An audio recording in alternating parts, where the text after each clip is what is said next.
Hey friends, Bree here, and welcome to day 3 of OctoberFast. So today's message kind of lines up with today's meditation.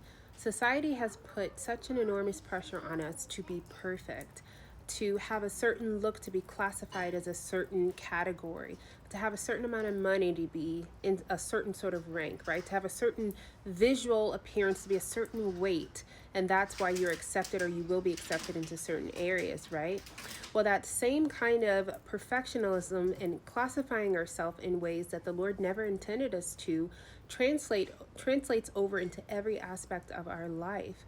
When we think of doing to be accepted as something, as someone, whether it's a perfect son, a perfect daughter, a perfect employee, what we're doing is slowly breaking down our own barriers that we have set in place since we were a child of our own self-worth, right? Because when you think of children, they have the highest self-worth. They can do anything. Nothing can stop them.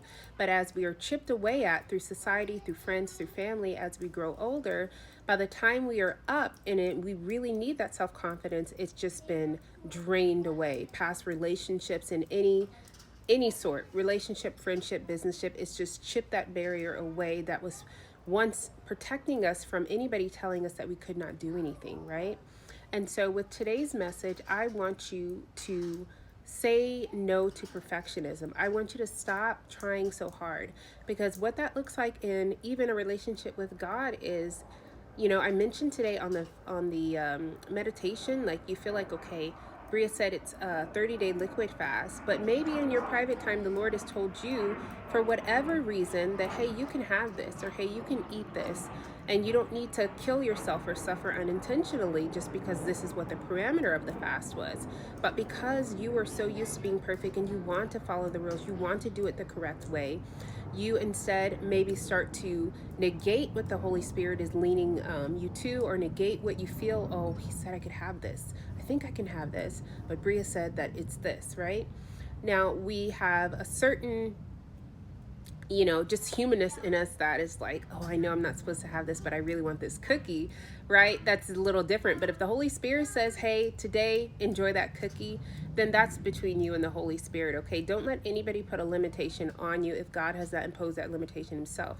So I don't want you to be so stringent and so prideful that you're sticking to the barriers of this fast if the Holy Spirit is leading you otherwise.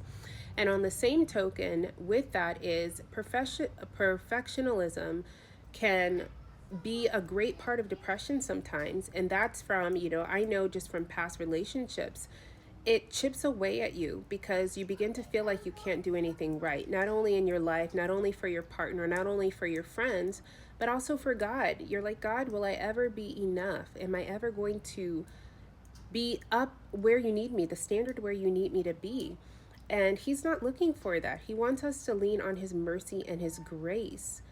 Okay, we're not meant to be perfect. He is the only perfect being.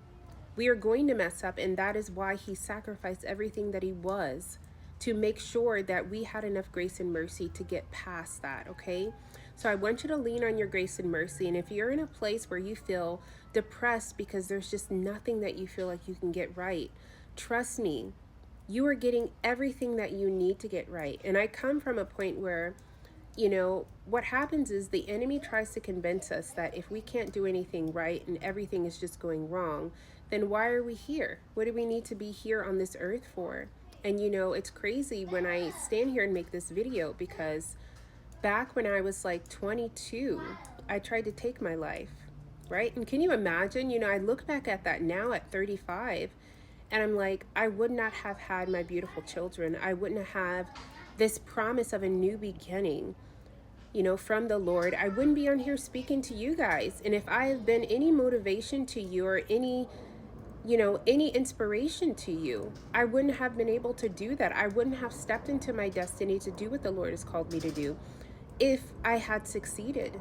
But the Lord knew that I had more work to do here on this earth, right? So he's like, Bria, it's not time for you to go yet. But back then, I just felt like there was no reason more for me to be here.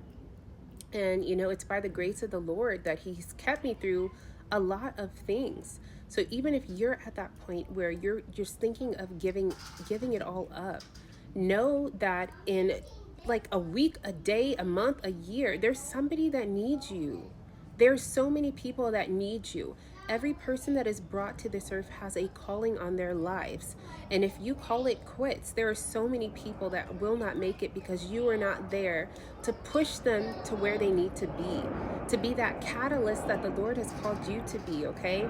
So pick yourself up. God is not done with you yet. You hear that airplane? You know, I've been getting a lot like it's takeoff time. It's time to go, okay? Board your plane because your destiny is about to shoot off. So don't give up. I love you. And I'm going to post today's meditation today, which is going to be Job 2. And in that chapter, he is also contemplating his own life. He's talking about how at that moment in time he had lost his children, he had lost everything. He's like, Lord, like I damn the day of my birth. I wish I was never born. And some of you are there right now. But trust me, you were put here for a reason, as was I, okay? And as was your future children, your future friends. And so there is a purpose for you, and it is a good thing Job stuck it out, huh? Because we look back on his story and we learn so much from it. Okay, so let us be strong and courageous. God is with you. I am with you. And if nobody has told you today that they love you, know that Bria loves you and you are going to make it. And I will see you tomorrow on day 4 of OctoberFast.